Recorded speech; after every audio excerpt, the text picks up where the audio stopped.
Hello, welcome to the Quantum Bridge again with myself, Casper. And we've got a couple of guests today, but I'll pass over to my co-host, Gary, and to his cat to introduce them again and to take us into the conversation. Gary. Thank you very much, Casper. And say hi to Lily as well. Hello, Lily. So before we actually get into the subject, I mean, we have Bálint and Zoltán again with us today.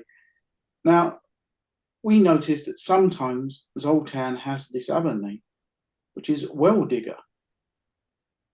Now, Zoltán, can you just give us an explanation of what that is about before we get into the real meat of the topics? Yeah, I'm not sure if Bali knows the story, but I'm not sure he was there when this happened. It was in a summer camp in the old school when we practiced what he thought it was Chow Gar. And but at that time we already knew from our friend who trained in London that what we are doing, it's not really the original way. And we talked a lot about that, and we had even some let's say secret practice, but we were still practicing in the school. So it was a little bit of a strange situation, but because in private we were practicing in the right way, but we went officially to the school where we did practice in the wrong way. So we were at the summer camp, and the school leader at that time, who was a very charismatic young man who didn't really want to change his view on the system, he said, or he told to us a story, or I don't remember exactly, I can't recall 100%, but the main part of his story was that when you drink from the well, then always remember the source. It was a little bit pathetic discussion in which this sentence came up, and he was very much torn to this kind of. He liked very much to use these very visual and a little bit mystical explanations and sentences. And then after the training, the official training in the camp, we went to a hide. We go to a place nearby. In the bushes where we trained in the right way. So, and then one of the guys from our team said, "And what will happen if someone comes here, like the school leader, and he will ask, 'What are you doing?'" And we thought as a joke that, "What the hell? We are digging a well right now." So that's how we became, basically not just me, but this whole group became well diggers, because we started to dig a well for us, just to remember the right source. So this is the story behind. It was a fun situation. Nice one. I enjoyed it. Okay, you want me to ask some of those burning questions, Gary? Okay, guys. Just to remind everybody who's watching, the millions and millions of viewers that we have, that Zoltán and Bálint are both traditional Chinese martial artists, in the sense that they learn from a long-term lineage, in this case, the Chow Gar, so the Chow family mantis system, Southern Mantis as opposed to Northern Mantis. And there is a lot of emphasis in traditional Chinese martial arts, and I'm sure generally in any traditional martial arts systems, on lineage and on what you're doing and the reasons for doing it, because they're not for competitive fighting purposes in the sense of going in a ring or in a cage and earning money necessarily, and maybe that's even completely frowned on.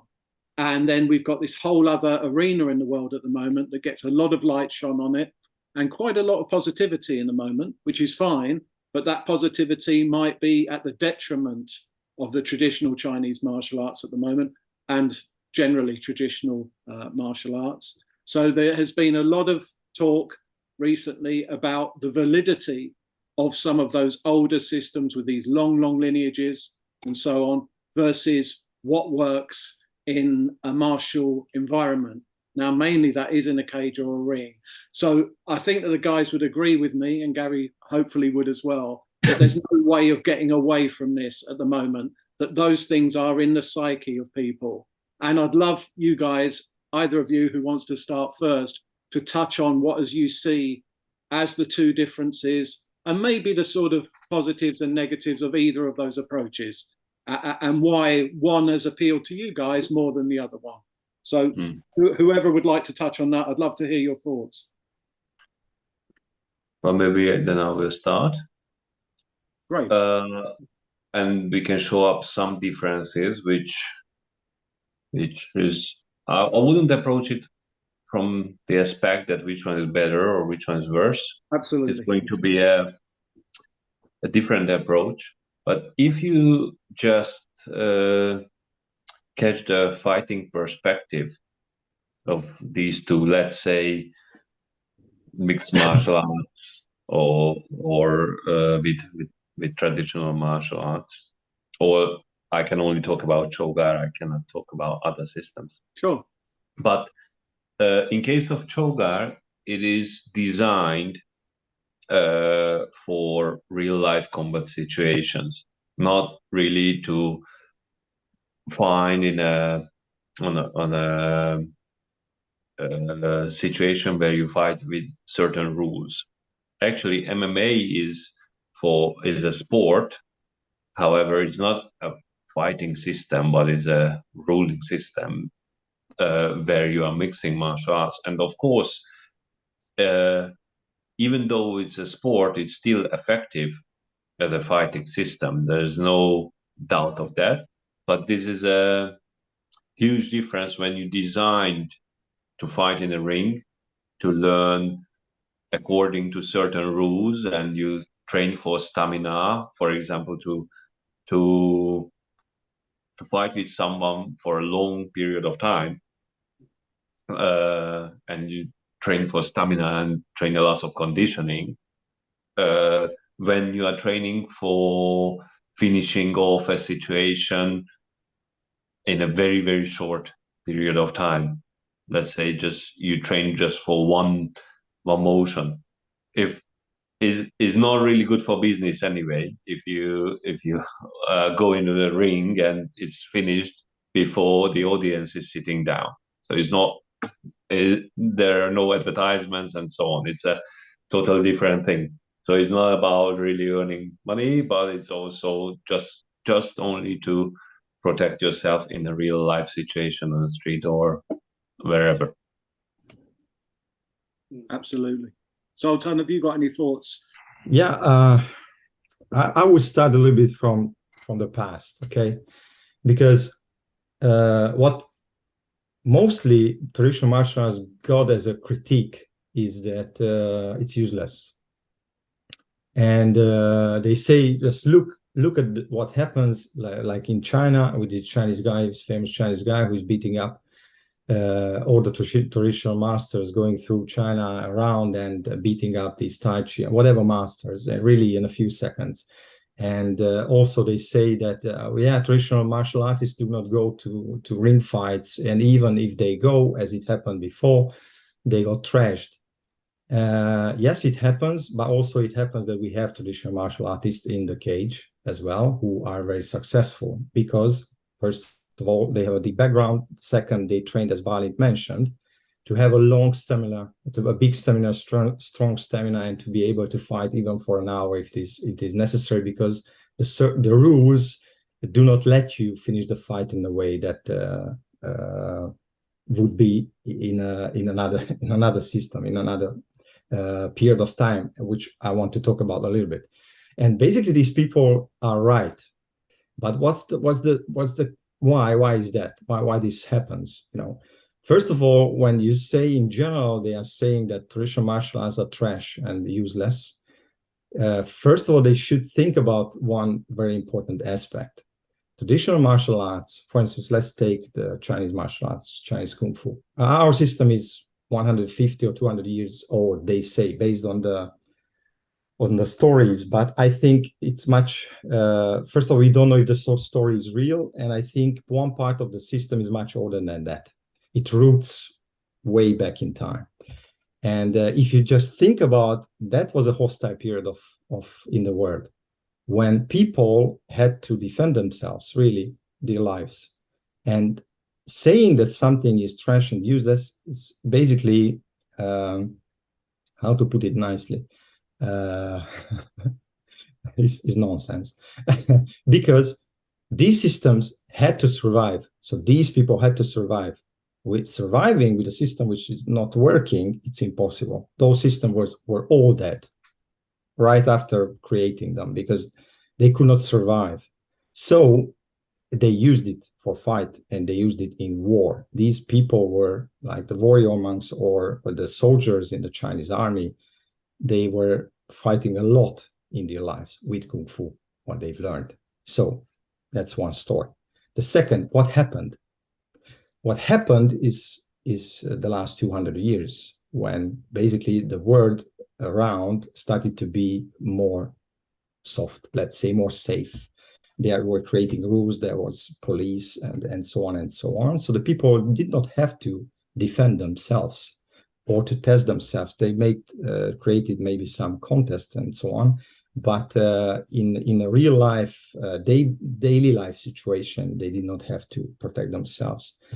And what happened as well, it was the Chinese Cultural Revolution, which basically in China killed almost all the real traditional martial arts system. They flew all over the world. And if you want to find a real traditional system in China, it will be very difficult for you to find.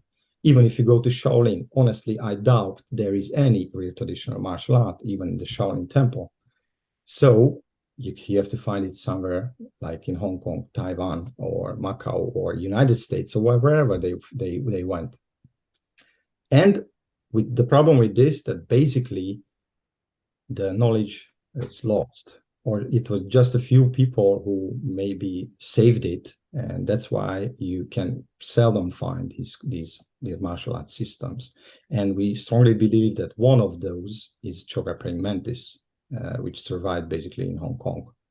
And now you can find it in many places of the world. So that is the historical part, and that is what I think the reason that traditional martial arts are not really effective. Because if we go to China, if we look at this guy in China, he's fighting people who have no clue basically how to fight or what is really traditional martial arts. Zoltán, well, both of you guys again. Look, I find that very enlightening. I would concur as well with what you said from my own research into this world and my own sort of knowledge base. That effectively, another thing to throw into that mix, which comes along the lines of what you've just spoken about, is one, you've got the whole thing that you touched on of fighting for your life and fighting for your family's life. So it's what techniques and what things might help you do that. And this, as you rightly say, may have been 100+ years ago, maybe 200, as you said, but certainly 100+. You've got more recently the advent of those things you mentioned, but also the gun, right? Guns became more prolific, right? And we're not trying to say that even the greatest Kung Fu masters can absorb too many bullets, right? But also it seems to me that this is all about a context in time. So you have a time when probably you could kill somebody in a fight and get away with it in rural China, right? So if you were attacked and you beat somebody, you probably wouldn't have life in prison. Yeah. So there are all these other dynamics at work now, as you say, the rising of a justice system and all these other things, and the fact that people don't necessarily have these rural lives. Now things will be caught on camera as well. So to use a very effective and quick Mantis style finishing method might win you a fight. It may not win you anything in terms of your life, i.e. you might end up in prison. There might be all sorts of other consequences with the friends and family or other people of the person that you've hurt, even if you could argue that it was right to do that. So all I was going to say, all I'm really framing this as, is things changed, and including, it's one of the reasons why we've got the UFC and MMA. If we were back in Roman gladiatorial times, you know, that was different and you needed different skills then. Now it's become something for an audience and something so these guys actually walk away at the end of the fight, right? They might be hurt, but there's a lot of emphasis on them not being seriously hurt or killed or maimed and so on. So I would just say that from my point of view, that seems to echo what you're both touching on. Absolutely. And also what you're saying, it reflects on that, why so-called traditional martial arts has been changed through time, because life became more safe and even more convenient. So it's good. It's a good thing that your life is not threatened on a daily basis. So even if you go to a martial arts school, basically, unless if you're really unlucky, you don't need to use it. Maybe in your whole life. So maybe you can have just imagination how it should happen, and you have some thoughts from movies, which is have nothing to do with reality. And that's why many of these systems and any martial arts school, it don't have to be a kung fu, it can be any martial arts school, which is not tested in such a way, and then they can live now for a long period of time with finding out new things, and it depends on the creativity of the leader of the school what we can make up.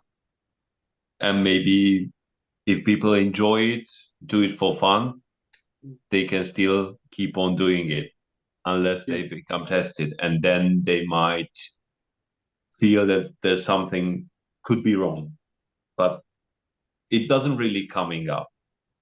And that's why if someone is training in a way, even in a external system, but which is based on simple principles, and they are practicing basically the same thing every day, and they can develop one strong straight punch, it will be more effective than those systems which are not systems basically, but just doing many different fancy exercises and collecting exercises.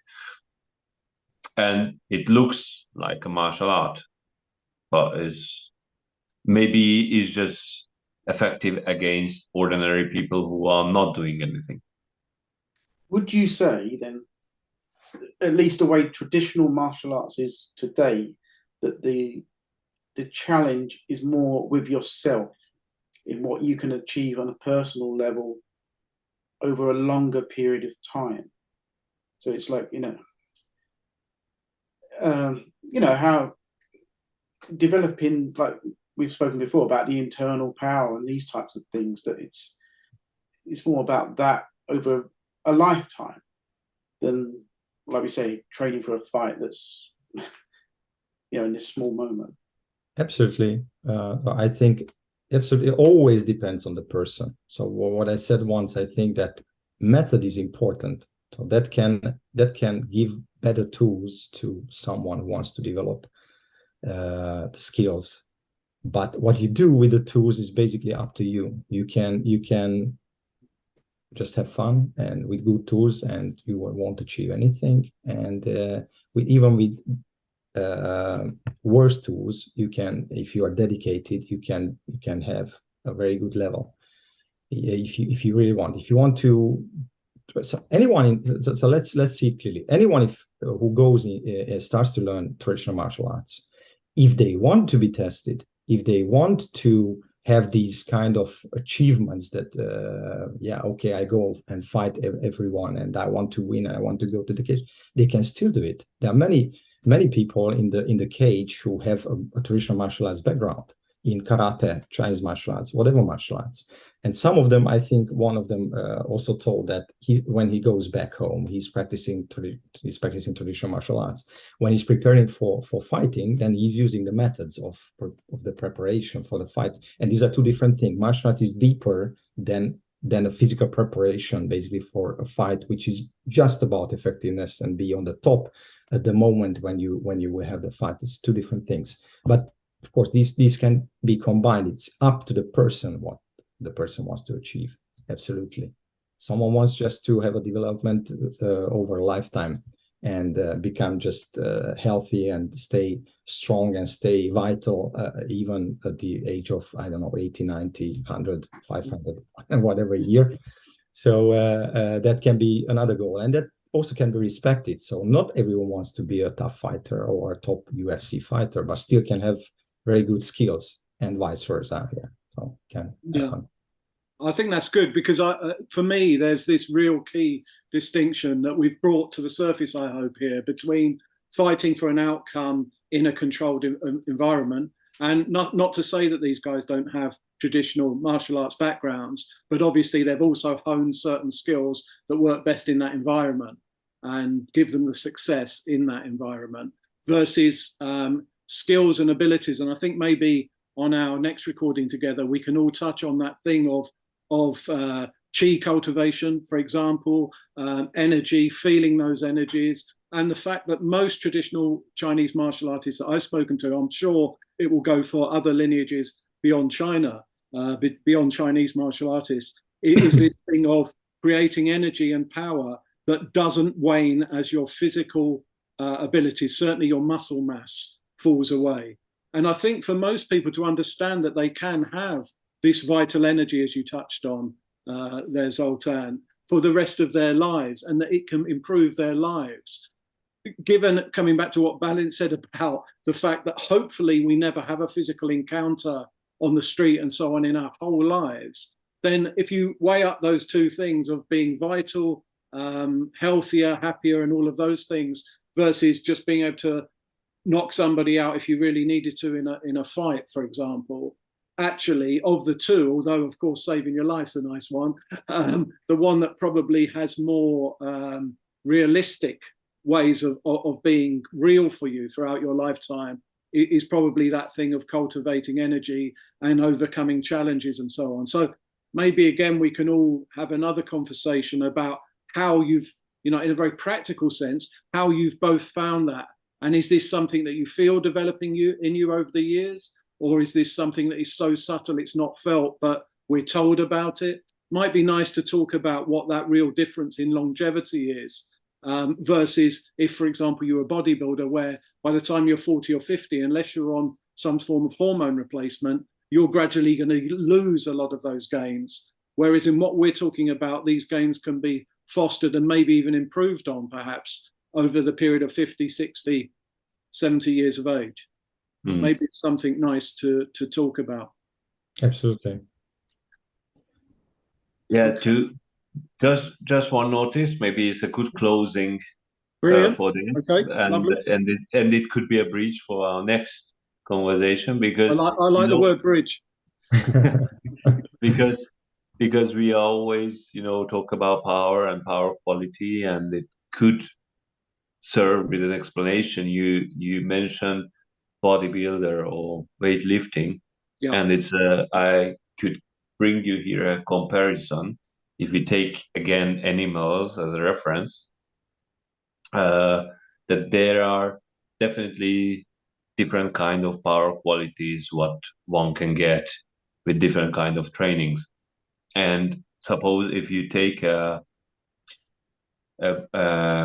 cow which is very strong, actually we can say it is a very powerful animal. You can make it to carry things and also to work on the field. And also if you take a tiger, it's also a strong animal, but it's not suitable to carry heavy things or even to work on the field. Okay. But if you put these two animals together in a fight, which one you would bet on? Well, a bull I might bet on, but certainly not a cow. Yeah, it depends. It depends. If the tiger is very sick, then maybe we like sick tigers. Yeah, in this instance. Yeah.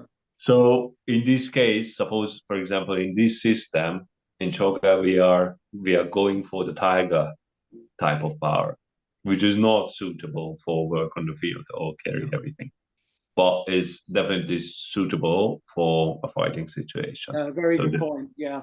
If we talk about that explosive power versus, as you've both pointed out today, and rightly so, this thing around a certain type of explosive power and stamina. So the difference between fighting for 15 seconds or less, maybe, and fighting for something that might go on for minutes at a time. I think that they are two different animals in their own right.